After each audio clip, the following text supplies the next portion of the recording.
The sharp crack of a slap echoed through the marble-floored lobby of Pine Haven Financial.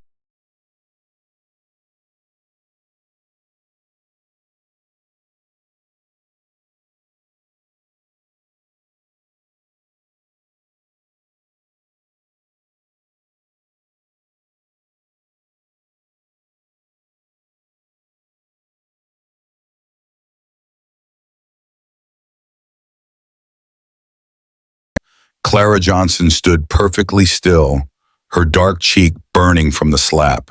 Her eyes, however, never left Eric's face.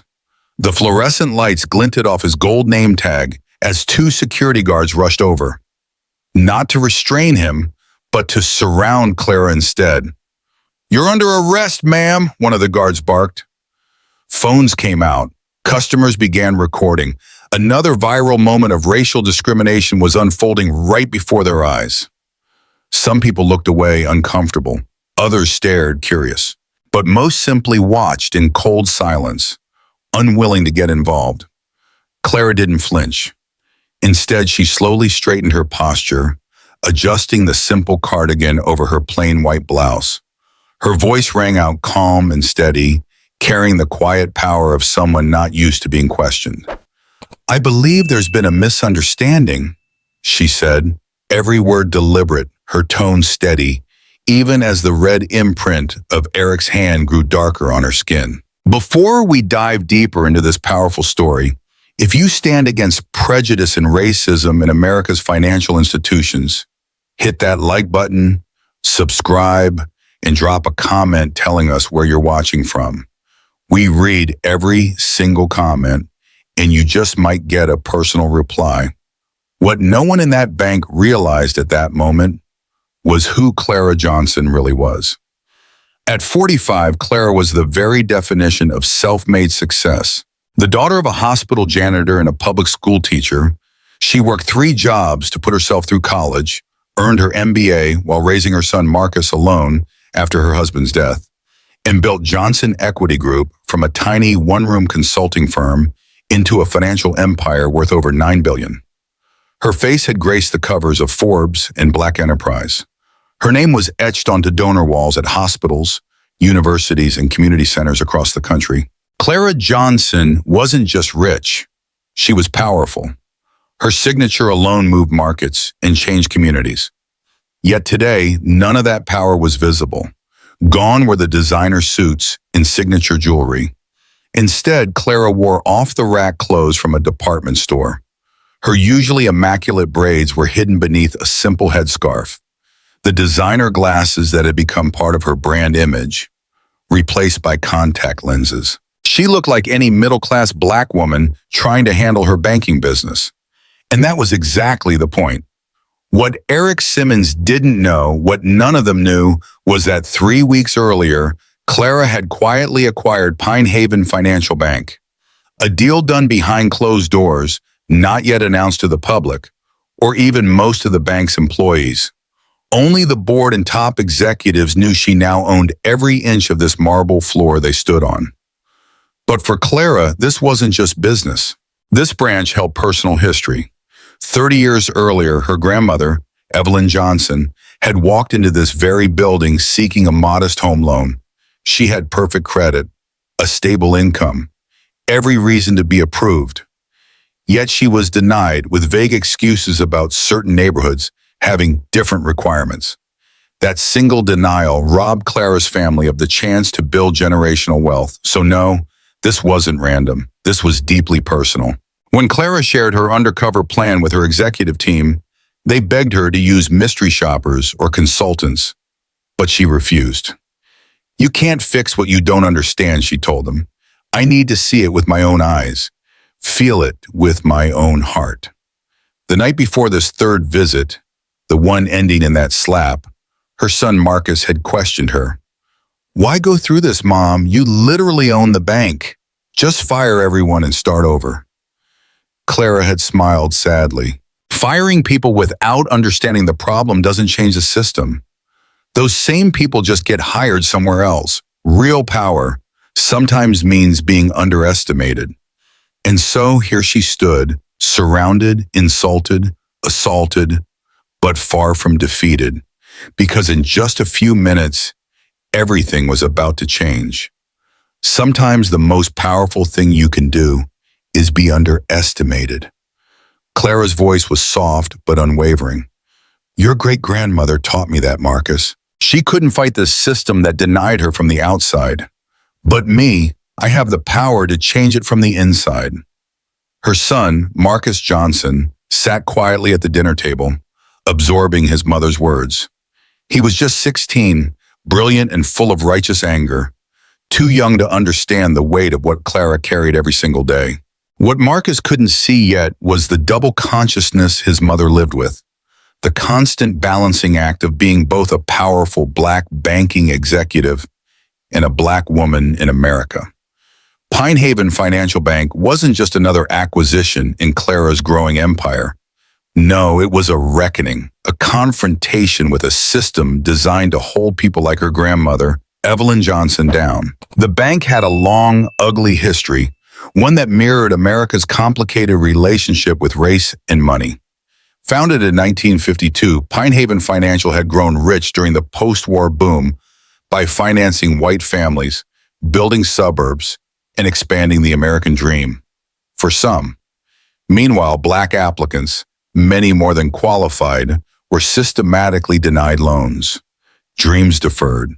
Generations held back. Clara's mission was simple: see with her own eyes if those discriminatory practices still lived within the polished walls of Pine Haven Financial. And so, dressed in modest clothes, wearing no jewelry or designer labels, she walked into the branch she now owned. Her first undercover visit began Tuesday morning at 10:17 a.m., deliberately timed. She wanted enough foot traffic to observe, but not so much that she'd get lost in the crowd. The branch sat on a quiet street inside Westfield Financial Plaza, a stately red brick building. White columns lined the entrance. Inside, mahogany counters gleamed, brass fixtures sparkled, and potted plants added a touch of forced warmth. Everything about the place screamed old money, stability, and a not-so-subtle message. This bank is for the already wealthy, not the ones still striving. Clara carried a well-worn leather purse and presented herself as Clara Jenkins, using her grandmother's maiden name. Her documents were flawless: excellent credit, solid middle-class income, enough savings to qualify for any basic banking service. She took her place in line, waiting patiently. A white businessman in his 50s was immediately escorted to a private desk. An elderly white couple was guided with care to discuss retirement plans.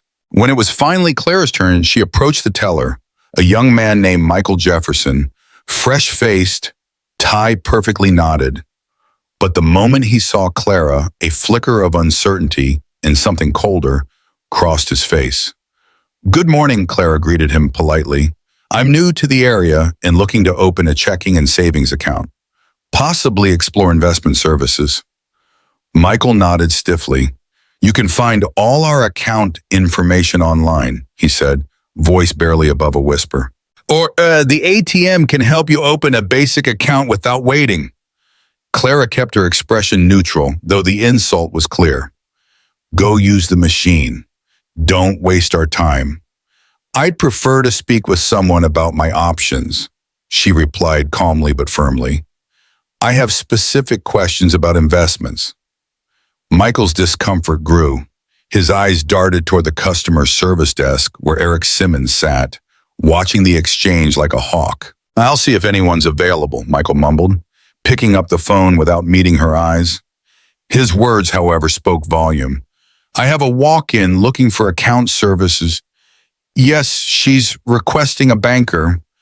"I understand, but she specifically asked for a banker." "Okay." He hung up and forced a smile. "All our personal bankers are currently with clients. It might be a significant wait. Are you sure you wouldn't prefer our online services? They're really quite user-friendly." As if on cue, the front doors opened. A white woman in her 30s, dressed in similar business casual attire, walked in. Instantly, Eric Simmons sprang from his seat, a wide smile plastered on his face. Good morning. Welcome to Pine Haven Financial, he beamed. Are you here to open an account today? I'd be happy to help you personally. We take pride in offering the human touch.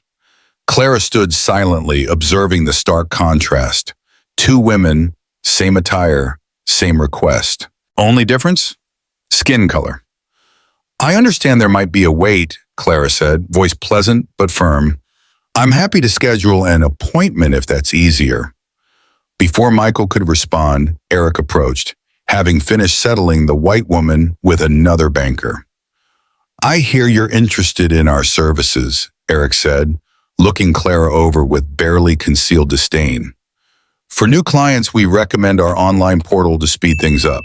Our staff is quite busy with our existing account holders.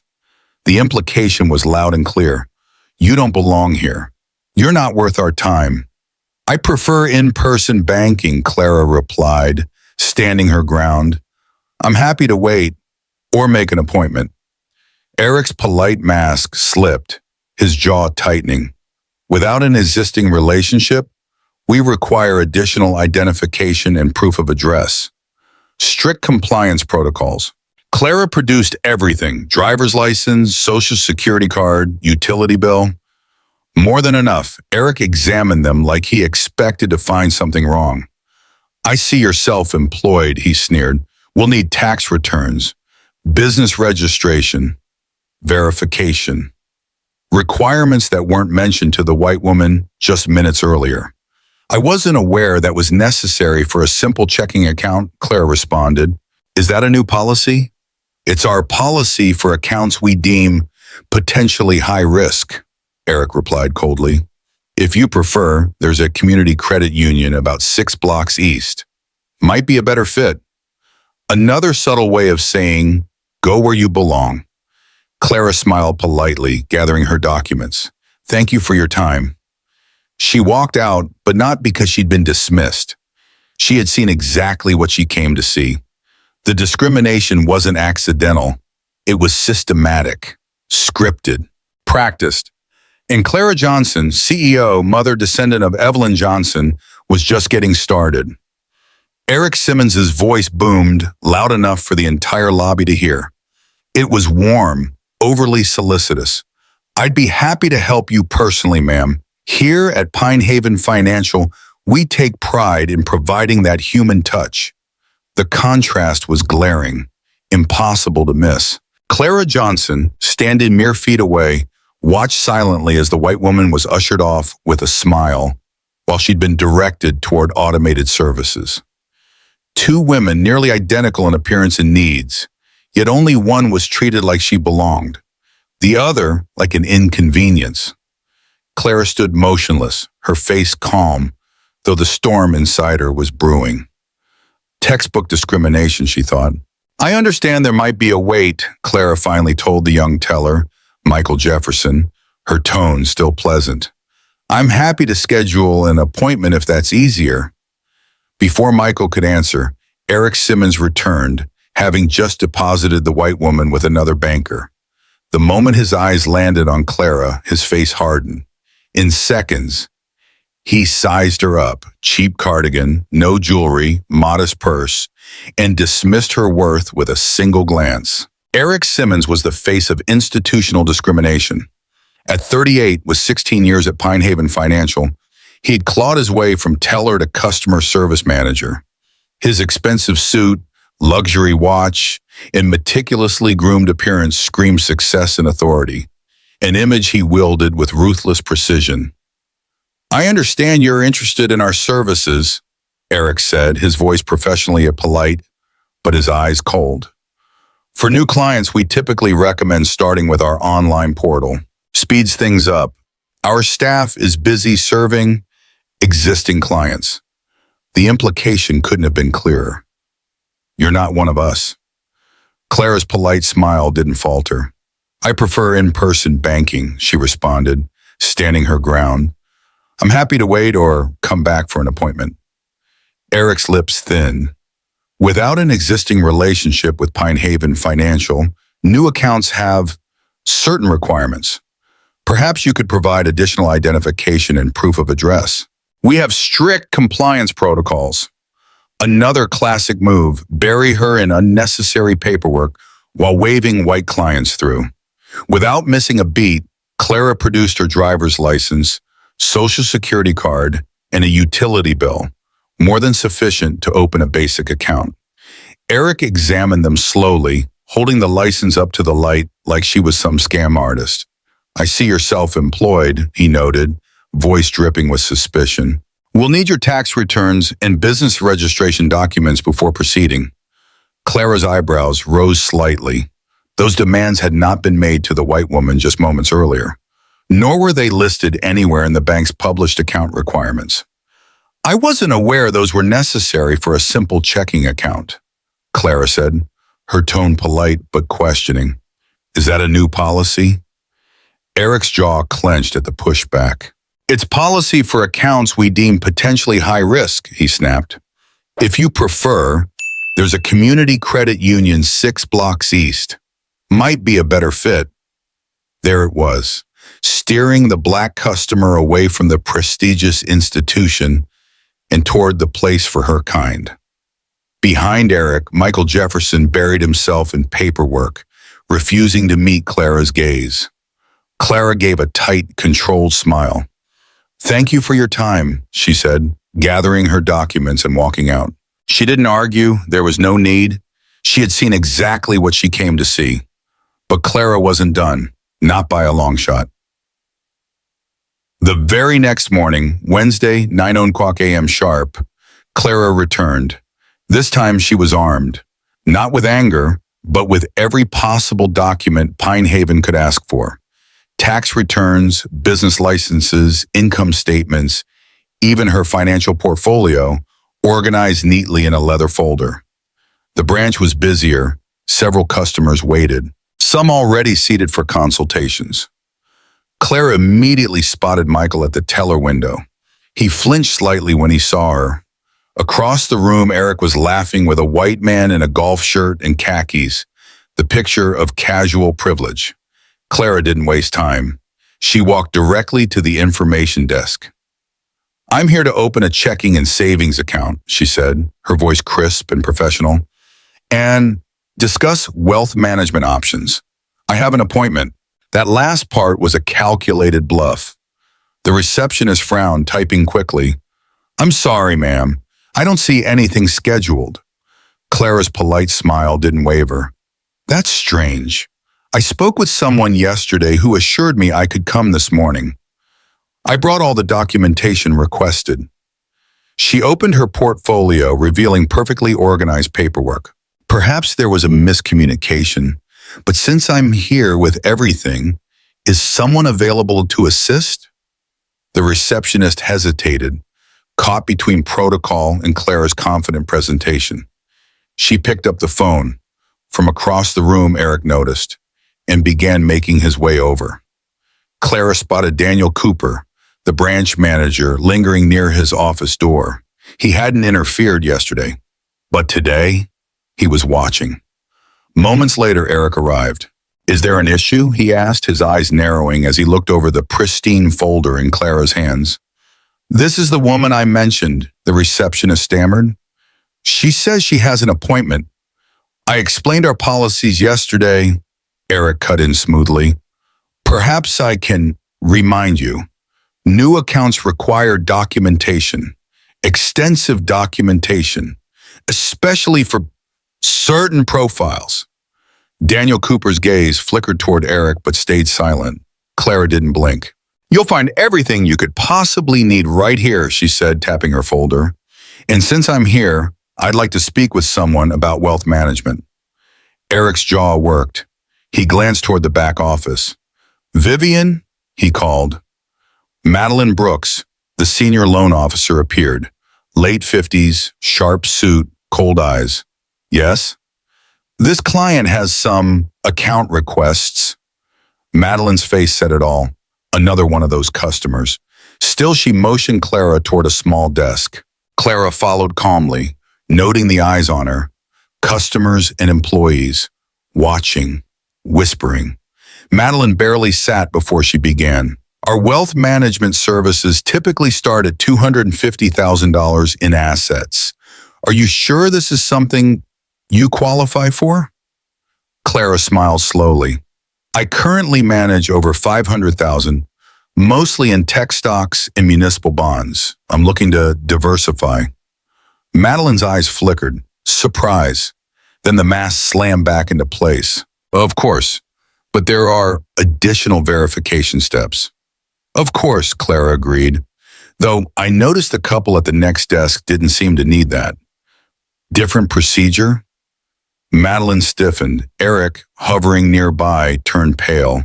Before she could answer, Clara leaned in just slightly. I'll wait, or I'll return, but make no mistake, this isn't the end. And with that, Clara stood, gathered her papers, and walked out, leaving a trail of stunned silence behind her. Tomorrow, she'd be back, and it would be the visit none of them would ever forget. The receptionist hesitated, unwilling to contradict a potential client who carried herself with such calm confidence. After a moment, she picked up the phone to check for an available banker. As Clara Johnson stood patiently, she became aware of a figure watching her from the office doorway. Daniel Cooper, the branch manager of Pine Haven Financial. Daniel was the very definition of the institutional leader who wore professionalism like a mask, smiling at the right moments, speaking of fairness, while turning a blind eye to the rot happening under his watch. His talent wasn't leadership, it was plausible deniability. Daniel finally approached with the practiced ease of a man used to diffusing situations without ever truly fixing them. Good morning, ma'am. I understand there may be some confusion about an appointment. Before Clara could respond, Eric Simmons suddenly appeared, like he'd been waiting for his cue. Mr. Cooper, Eric said, with a glance that said everything without needing to say it. This is the individual I mentioned yesterday. She was advised about our documentation requirements for new accounts. The way Eric said individual, not woman, not customer, was deliberate. He didn't see Clara as a person. He saw a problem. Daniel's expression shifted subtly. It was like watching a man receive a silent message in a language only insiders knew. His smile dimmed, his body language cooling as he aligned himself with Eric's unspoken narrative. I see, Daniel finally said, his tone polite but distant. Well, as Mr. Simmons likely explained, we do have certain protocols for new account holders without established relationships. Why don't we review what documentation you've brought? Without a word, Clara laid out her meticulously prepared portfolio. Driver's license, passport, social security card, birth certificate, 2 utility bills, 3 months of bank statements, tax returns, business registration documents, even her credit report. Daniel and Eric exchanged a glance, both silently searching for any reason to deny her. There wasn't one. Reluctantly, Daniel gestured toward a desk near the consultation area. Madeline can assist you with the paperwork. Madeline Brooks, the senior loan officer, had been watching from a distance, arms crossed and face impassive. At 61, she was a relic of another banking era, one where women in finance wore skirts and poured coffee for men. And yet, despite the decades, Madeline had clung tightly to the old ways. Madeline sat without greeting Clara and began the account opening process with mechanical precision. Every question was technically correct, yet delivered with a coldness reserved only for the unwanted. When Clara asked about wealth management services, Madeline didn't bother to hide her skepticism. Those services typically require a minimum investment of $250,000, she said sharply. We generally recommend our basic savings options for customers beginning their financial journey. Clara kept her voice calm. I understand the minimum. My investment portfolio currently exceeds $500,000, mostly in tech stocks and municipal bonds. I'm interested in diversification strategies. Madeline's eyes flickered, a brief moment of surprise before the mask of professionalism returned. We would, of course, need to verify those assets. The documentation requirements are quite extensive. Of course, Clara agreed easily. But then she added, voice steady, though I noticed the couple at the next desk didn't seem to need that level of verification. Different procedure for them? Both Madeline and Eric stiffened. The couple Clara referred to, white, comfortably dressed, was laughing with their banker over potential investments. No paperwork in sight. Madeline's practiced indifference cracked just enough for Clara to see it. Each client situation is unique, Madeline replied, her voice dipping into bureaucratic vagueness. Clara said nothing. She didn't have to. The hypocrisy was already obvious to anyone watching. Madeline cleared her throat. Now, for your checking account, we'll need to establish certain parameters. What followed was an exhausting barrage of unnecessary requests. Madeline demanded more identification, suggested restrictive account conditions, and repeatedly emphasized minimum balance requirements. Through it all, Eric Simmons hovered like a hawk, pretending to assist other staff, but really his focus was on Clara. Monitoring, waiting. Clara stayed calm, but when Madeline asked for employment verification, despite Clara's tax returns already confirming her income, she finally pushed back. Why do you need that? She asked, voice still pleasant but firm. My tax returns are right there. That was all Eric needed to insert himself. Is there a problem here? He asked loudly, his tone sharp as he directed his question to Madeline, never once looking at Clara. Madeline hesitated. Ms. Jenkins, she began, using the alias Clara had given, has questions about our verification requirements. Eric's response was instant, practiced. Our requirements ensure we provide services only to qualified clients. If our standard procedures surpass your expectations, perhaps another institution would be more suitable. It was the second time in 2 days that Clara had been invited, no pushed, to take her business elsewhere. Around them, customers began noticing the tension. Some openly watched. Others buried their faces in phones or paperwork, pretending not to hear, though everyone did. Clara inhaled slowly, letting the silence stretch. I'm simply trying to understand which requirements are standard and which are selectively applied, she said, her voice raised just enough to carry. It's a fair question, isn't it? Eric's jaw tightened. Madeline glanced down at her papers. Clara looked around the room, meeting the eyes of a few customers brave enough to hold her gaze. She wanted the witnesses. She wanted them to see. Eric shifted uncomfortably. We're following policy, ma'am. Are you? Clara asked softly now. Because it seems to me that policy changes, depending on who's asking. Silence. Thick, suffocating. And that was when Clara knew. Tomorrow would be the day everything broke wide open.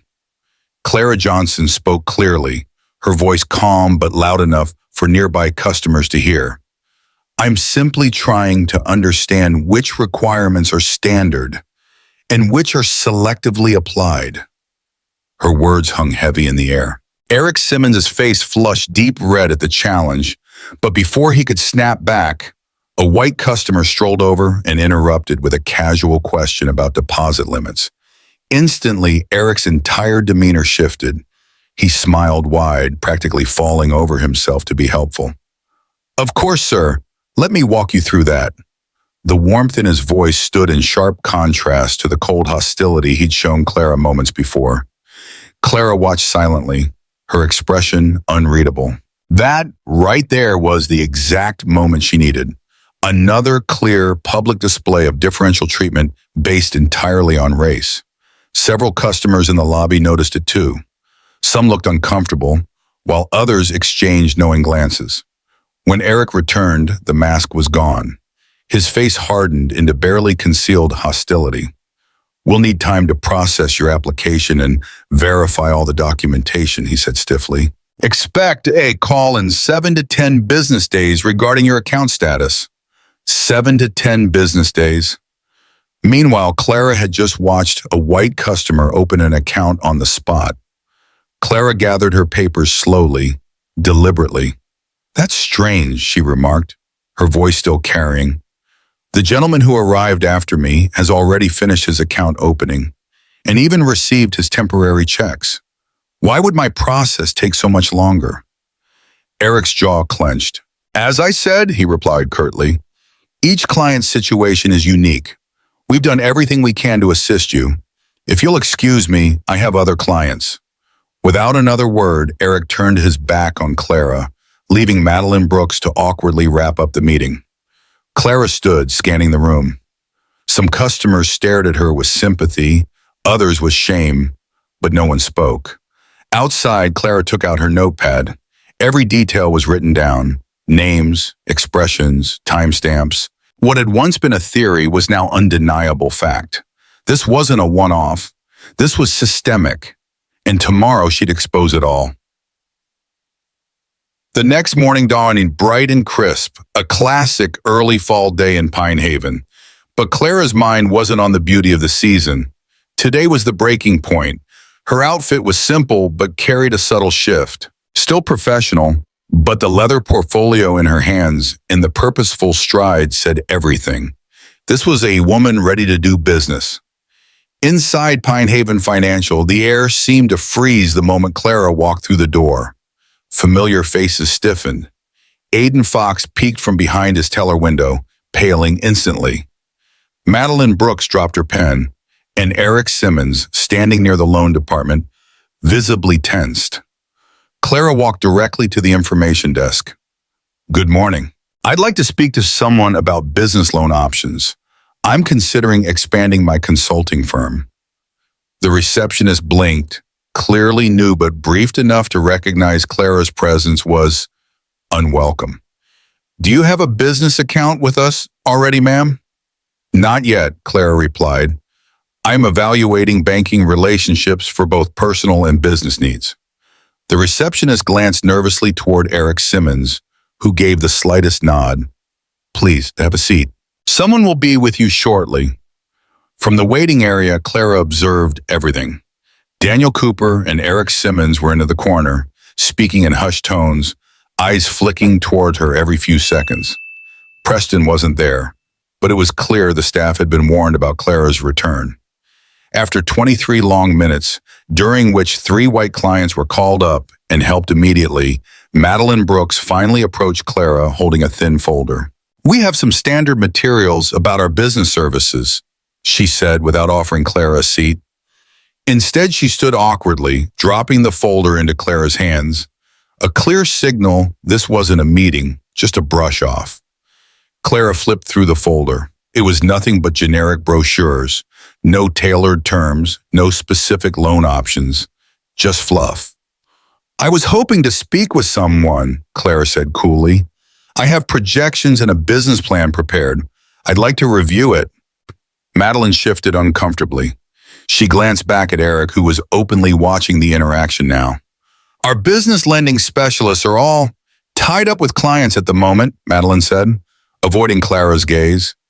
Perhaps you could leave your materials and someone will contact you. Before Clara could respond, the front doors opened and in walked a white man in khakis and a polo shirt. Mr. Davidson! Eric Simmons' face lit up as he practically ran toward the man. Great to see you again. Hear about that business expansion loan we discussed? Bryson's ready for you. His office is waiting. Clara watched the scene unfold like a slow-motion car crash. The difference in treatment was staggering.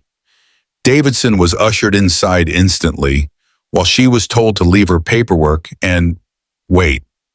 Clara cleared her throat, loud enough to stop Eric in his tracks.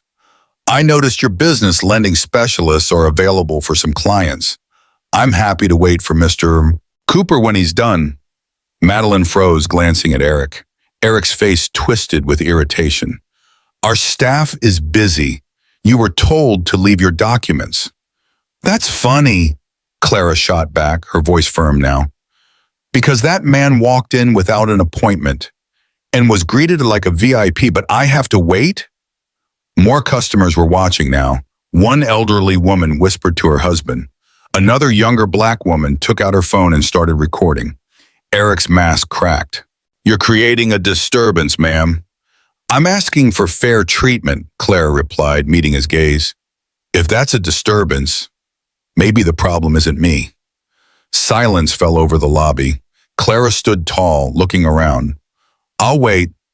Madeline backed away. Eric clenched his fists, visibly debating his next move. Daniel Cooper finally appeared, wearing the fake smile of a man who knew he was losing control. Let me see what I can do, Daniel muttered. But it was too late. The power dynamic had shifted. Clara wasn't going anywhere, and everyone in that bank knew it. Tomorrow they would all see exactly who Clara Johnson really was. Clara Johnson's calm voice carried just enough to be heard by the nearby customers. I notice your business lending specialists do seem available for some clients. I'm happy to wait if Mr. Cooper will be free after his current meeting.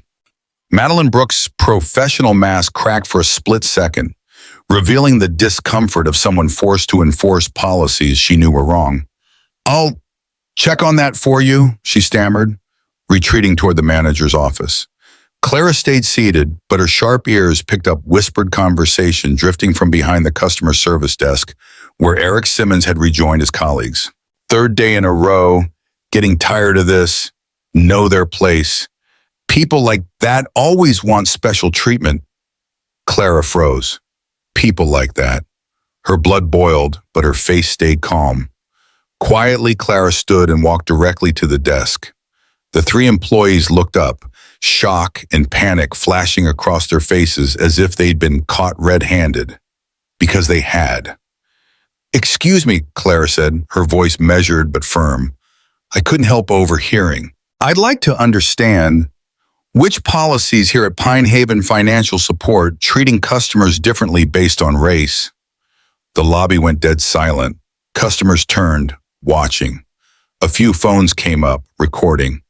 Eric Simmons's face flushed dark red, not from embarrassment, but pure anger.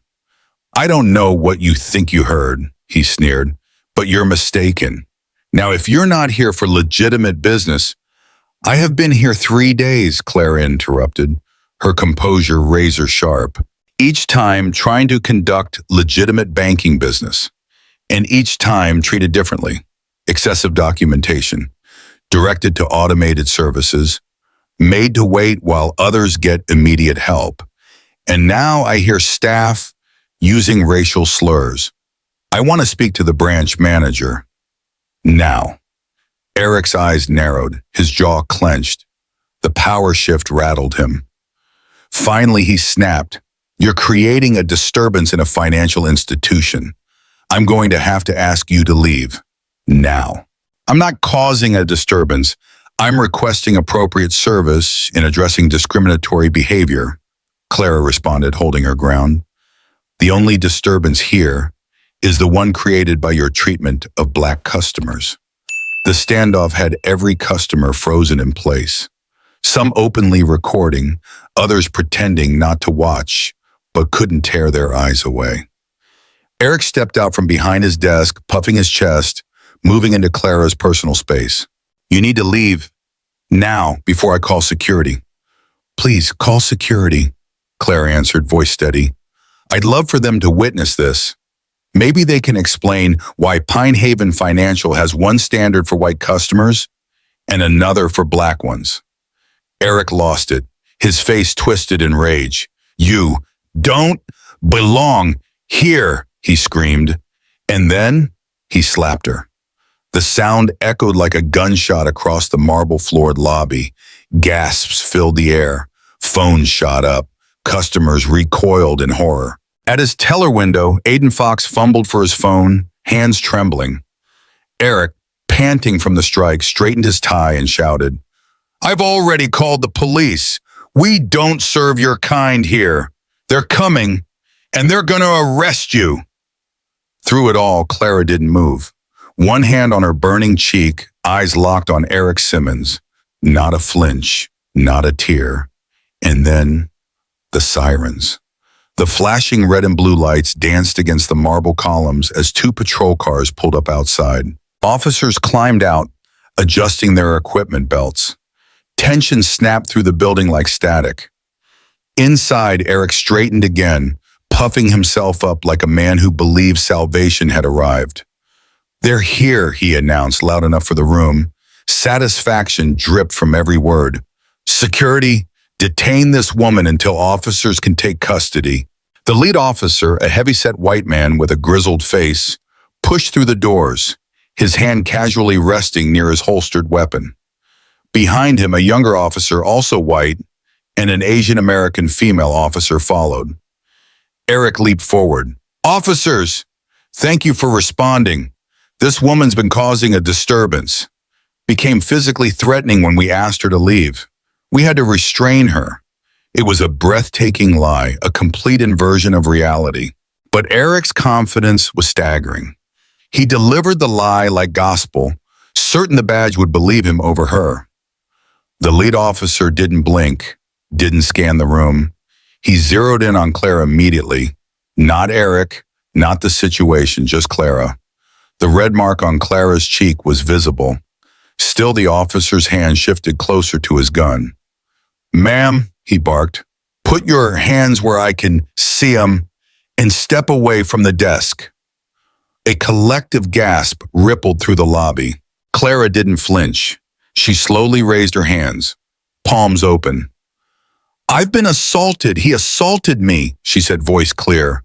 "There are cameras, witnesses, and half this lobby recorded it." The officer's jaw worked.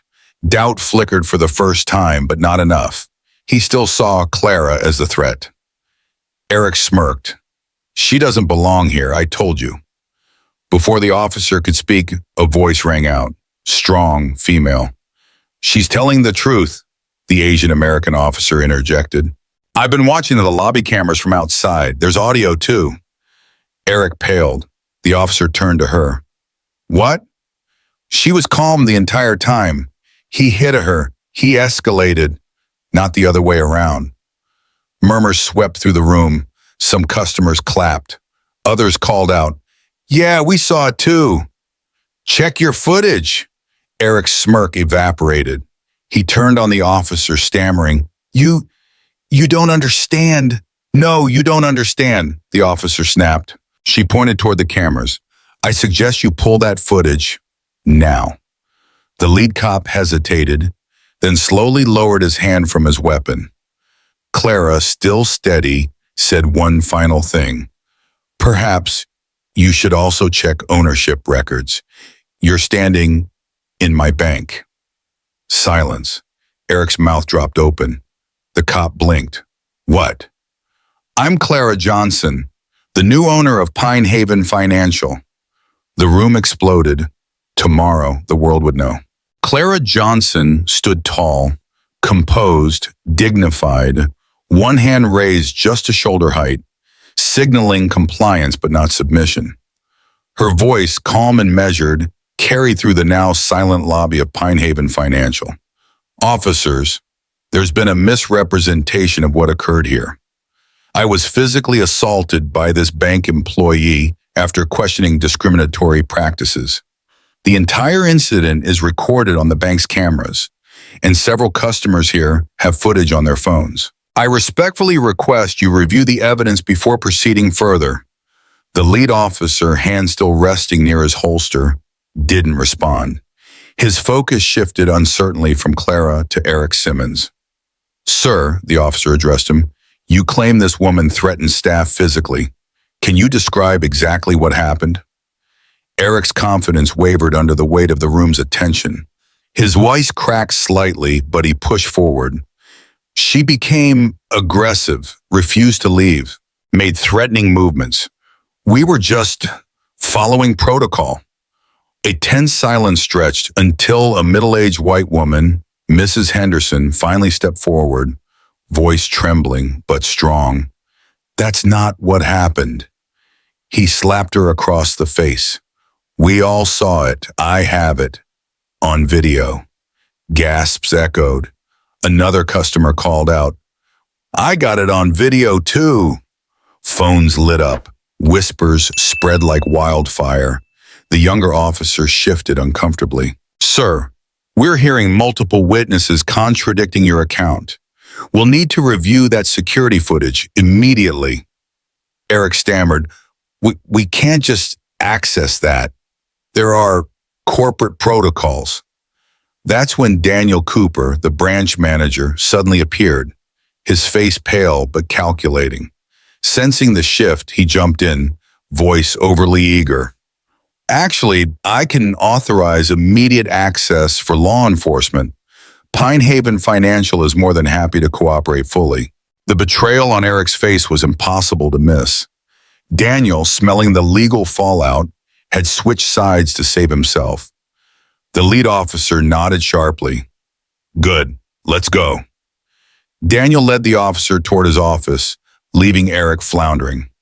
Clara stood firm, watching the house of cards tremble. The officer glanced back at Clara, his posture less rigid now. Ma'am, I still need you to step aside while we sort this out. I understand, officer, Clara replied, her voice unwavering. Before I do, I need to make one brief phone call. I believe it will clarify the situation very quickly. The officer hesitated, but something in Clara's tone made him pause. There was no fear, only certainty. Make it quick, he conceded. Keep your hands visible and the phone on speaker. Clara nodded. Calmly, she retrieved her phone from her purse, dialing a number from memory. The phone rang once, twice. Miss Johnson, this is Rebecca Carter, legal counsel. How can I assist? A crisp female voice echoed through the silent lobby. At the sound of Clara's real name, Johnson, not the assumed identity Jenkins, a visible ripple spread through the bank staff. Eric's brow furrowed, confusion blooming. He'd never asked her real name. He'd assumed, judged, and decided who she was. Clara's lips curved into the faintest of smiles. Thank you, Rebecca. Stand by. I'll update you shortly. She ended the call, casually sliding the phone back into her purse with the air of a woman who knew she'd just flipped the entire room upside down. Whispers broke out. Daniel Cooper stiffened. Eric paled. Who exactly are you? Eric's voice cracked.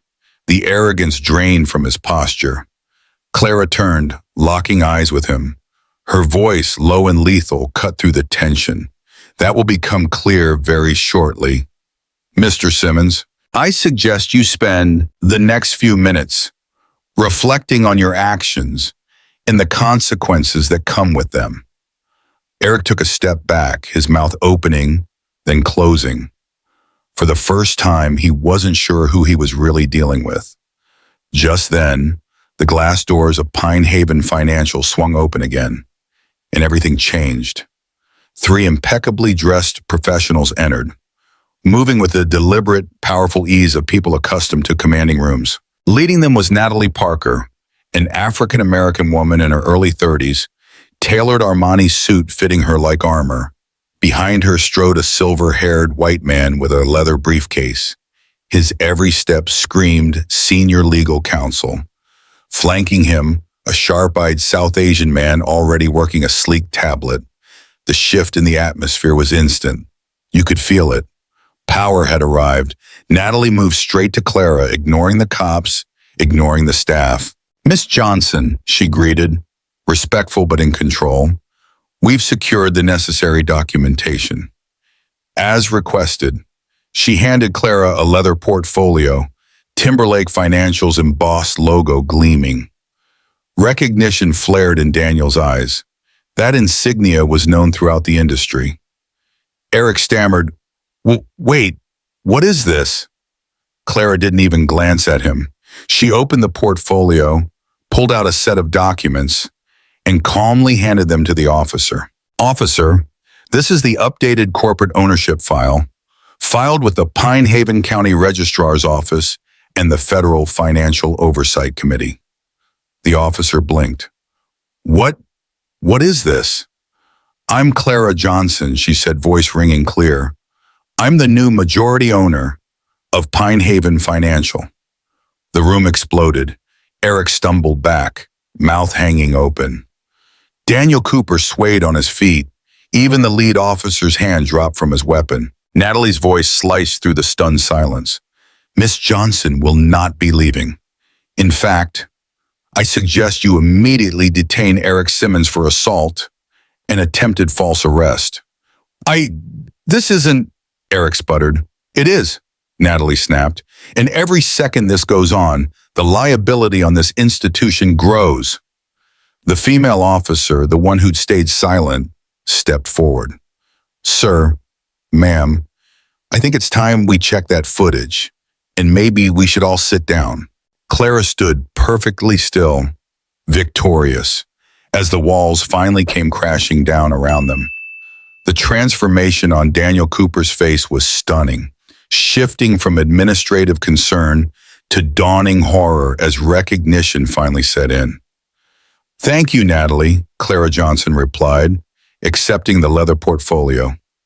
Calmly, she extracted several documents bearing official seals and signatures.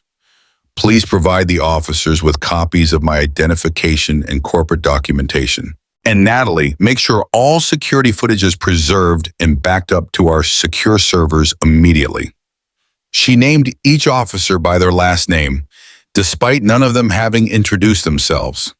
The room froze. Even the lead cop blinked, momentarily disoriented. How could this woman, dismissed as just another problem customer, know that? Clara turned slowly, locking her gaze on Eric Simmons. Mr. Simmons, she said, extracting one final document from the sleek folder. My name is Clara Johnson, CEO of Johnson Financial Group. 3 weeks ago, my company acquired controlling interest in Pine Haven Financial's parent corporation. Gasps rippled through the marble lobby. The transaction hasn't been announced publicly, which is why you weren't aware. But in simple terms, Mr. Simmons, I own this bank, and I've owned it since before our first interaction. She handed him the signed acquisition documents. Sealed, notarized, irrefutable. The paper trembled in Eric's hands. He swayed on his feet as the reality crashed down. The woman he'd insulted, dismissed, and slapped was now undeniably his boss's boss. His mouth open, closed. I'm so sorry, ma'am, for how I treated you. I didn't know. Clara's expression was unreadable, cold, calculating. But Daniel Cooper, veteran political survivor, was quicker. He pasted on a greasy, desperate smile and practically oozed forward.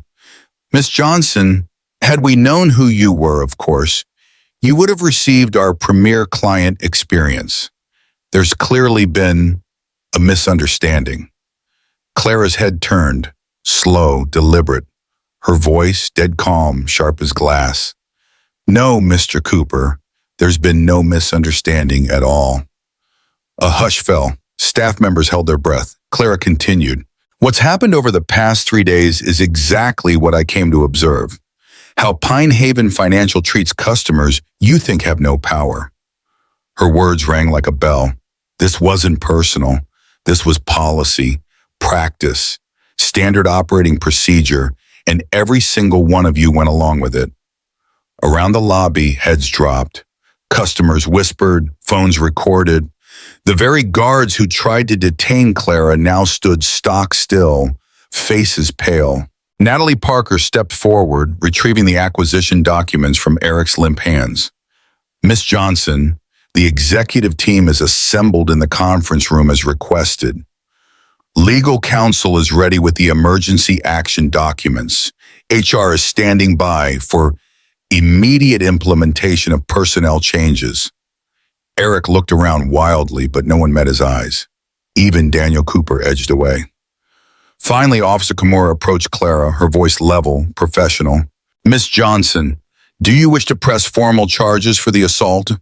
We have clear evidence and multiple witnesses. Time froze. The crowd held their breath, waiting. Would Clara end Eric here?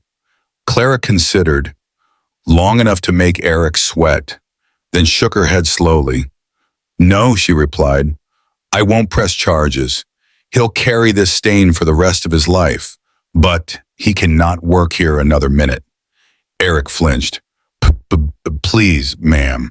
Clara's voice sliced through. This was never about one man. It's about the culture that protects men like you. Preston Reed, the assistant branch manager, stood off to the side, face ashen. He was next, and he knew it. Clara finished. I built my company from nothing to change exactly this kind of system. Today is that change. Eric Simmons was escorted out, head down, trembling. The entire lobby, silent, witnessing not just personal justice but the reckoning of a corrupt institution. Clara turned to the customers, the staff, the city beyond those tall windows. Pinehaven Financial will be closed for the rest of today. We're implementing new leadership, new policies, new accountability. Murmurs of stunned approval echoed. Customers, when we reopen tomorrow, you'll know your money is safe and you are respected here. No matter your skin color, your clothes, your zip code. She swept the room with one final gaze, steely, unyielding. Staff, your mandatory meeting starts in 30 minutes. Attendance is not optional. Without waiting for a response, Clara turned, flanked by her team, by law enforcement, by power itself. As she disappeared into the executive wing, the lobby erupted. Cheers, applause, tears. Phones buzzed. Social media exploded. The story of Clara Johnson, the black woman who bought the bank that tried to humiliate her, was just beginning. News of what happened at Pinehaven Financial spread like wildfire. Texts, calls, and video clips flooded social media. Some videos showed the exact moment Eric Simmons slapped Clara Johnson, the bank's actual owner. Others captured the humiliating walkouts that followed. Before leaving, several customers approached Clara, sharing their own experiences of discrimination inside that branch. Stories they had once buried now had a place to land, and a powerful ally to hear them. By mid-afternoon, the golden sunlight slanted through Pinehaven Financial's towering windows, casting long shadows across the polished marble floor. But no shadow was longer than the one hanging over Eric Simmons. Within an hour of Clara's identity being revealed, the bank was no longer a place of business. It had become a stage for long overdue justice, playing out in full public view. What began as Clara's undercover investigation transformed into something much bigger, a reckoning with institutional discrimination that would echo through the entire banking industry. The first to fall was Eric Simmons. Security, yes, the same guards who'd almost arrested Clara under Eric's orders, now flanked him as he carried a battered cardboard box of hastily gathered personal belongings. His once impeccable suit hung off him like it no longer fit. The confidence that had oozed off him just hours earlier, gone, replaced by the pale, sweaty panic of a man facing permanent ruin. He paused at the glass doors, taking one last look at the domain he had ruled with intimidation and bias. Tears streaked his face. When the doors clicked shut behind him, applause erupted. It wasn't just a celebration of one man's downfall. It was a release, a recognition that finally someone was holding this broken system accountable. One customer leaned in, gripping Clara's hand. "Thank you," she whispered, "for all of us." More came forward. Each story matched the patterns Clara had experienced. Small indignities, unnecessary obstacles, subtle rejections. Most had never filed complaints, because who would listen? Now someone was listening, but Eric's exit was only the beginning. Next came Vivian Mercer, the senior loan officer who had coldly enforced those double standards for decades. Her exit was quieter but no less final. She packed fewer belongings as if even after 40 years, she'd left little behind worth keeping. Her carefully planned retirement? Gone. She left without fanfare, just a quiet nod of resignation. Then came the loudest fall, Daniel Cooper himself, the branch manager, the man who'd spent 26 years enabling this system, the man who stood silent while others suffered.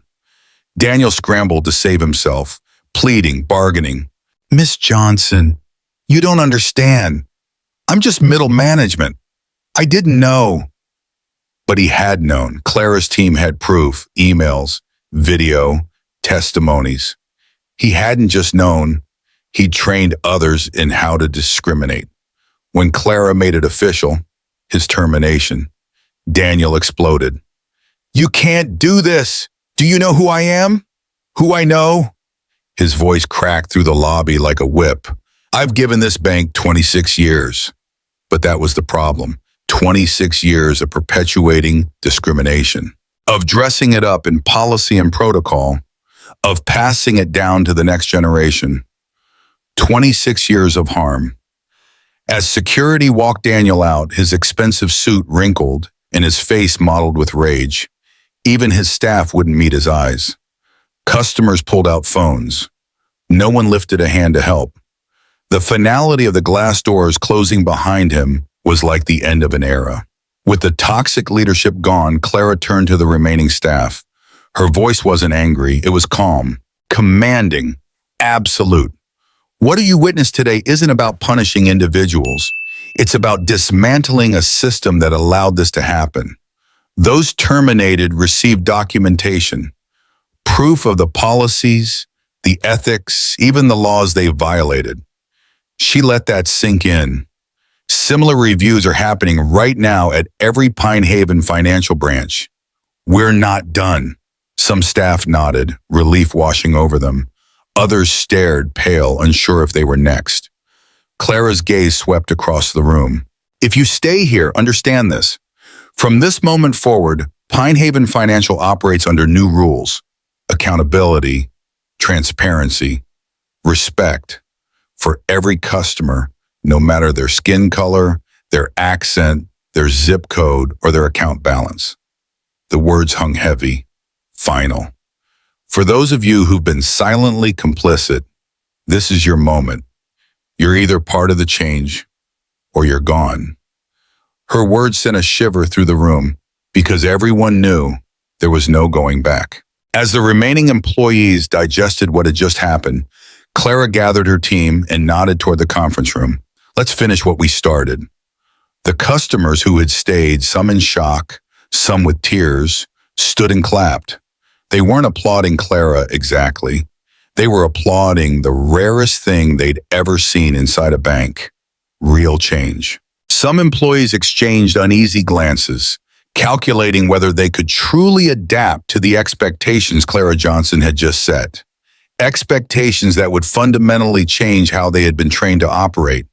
A few glanced toward the same glass doors through which Eric Simmons, Vivian Mercer, and Daniel Cooper had been escorted, their expressions suggesting they might soon follow those same paths. Outside Pine Haven Financial, the day's extraordinary events had already escaped the bank's marble walls. The first news van arrived within 30 minutes of Eric Simmons' public termination, a local outlet responding to viral footage already flooding social media. By the time Daniel Cooper was marched out, a cluster of reporters had gathered, their cameras rolling. That evening, the story would lead every broadcast across Pine Haven and beyond. How the media arrived so quickly remained unclear, but the precision of it all hinted at Clara's team pulling the strings. This wasn't accidental. Clara understood that true accountability required visibility, no quiet settlements, no confidential HR reviews.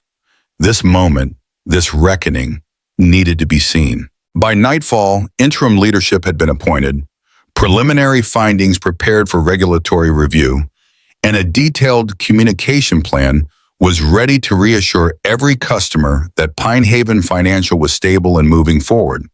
What could have been chaos under lesser leadership became a case study in crisis management, decisive action rooted in ethics and backed by overwhelming evidence. As twilight deepened, Clara found herself alone in the same lobby where, just hours earlier, her 3-day undercover journey had reached its breaking point. The space looked unchanged. The polished marble floors, dark wood-paneled walls, and ornate counters meant to project wealth, tradition, and power. Yet everything about that space had transformed. Clara's eyes drifted toward the exit, the same place her grandmother, Eloise Jenkins, had been turned away 30 years earlier after being denied a home loan that could have changed their family's future. That day had altered the course of Clara's life before she was even born. Her grandmother's rejection wasn't due to bad credit or lack of income, but because she was a Black woman living in a neighborhood outside the preferred zone. Clara had known from the start what her grandmother faced hadn't disappeared. It had simply evolved. The discrimination was more sophisticated now, hidden behind policies, jargon, and systems designed to protect the institution rather than the people it served. Today had exposed it, and Clara knew what happened here wasn't going to fix systemic bias in banking, but it would send a message, a warning to an industry long protected by fine print and plausible deniability. A new model had been set. Change was possible, whether by choice or by force. With that understanding, Clara turned toward the exit. She paused just long enough to straighten a painting that had been knocked askew during the day's chaos. A small act of ownership that symbolized the larger stewardship she now held over an institution that desperately needed reform. 6 months later, Clara stood in that same lobby, now fully transformed, not just in personnel, but in purpose. The physical changes were immediately noticeable. Gone were the towering barriers separating bankers from customers. In their place, open consultation spaces designed for collaboration, not intimidation. Digital screens displayed Pine Haven Financial's new community initiatives, showcasing investment in underserved neighborhoods, rather than promoting luxury wealth management for the elite. But the most powerful change? The people. For the first time, the staff reflected Pine Haven's real community. Men and women from all backgrounds, Black, Latino, Asian, white, worked side by side. Customers of every race, age, and income level flowed freely through the space. Clara watched as an older Black woman, dressed casually, received detailed investment advice from a young personal banker, treated with the same respect once reserved for high-net-worth clients. Nearby, a young Latina entrepreneur discussed business loan options without facing the excessive documentation that had once been used as a gatekeeping tool. A South Asian family opened an account. No special verification, just standard ID like anyone else. This was the future Clara had envisioned. The change hadn't been easy. The day after the confrontation, Clara launched a third-party audit of every policy, practice, and process at Pine Haven Financial.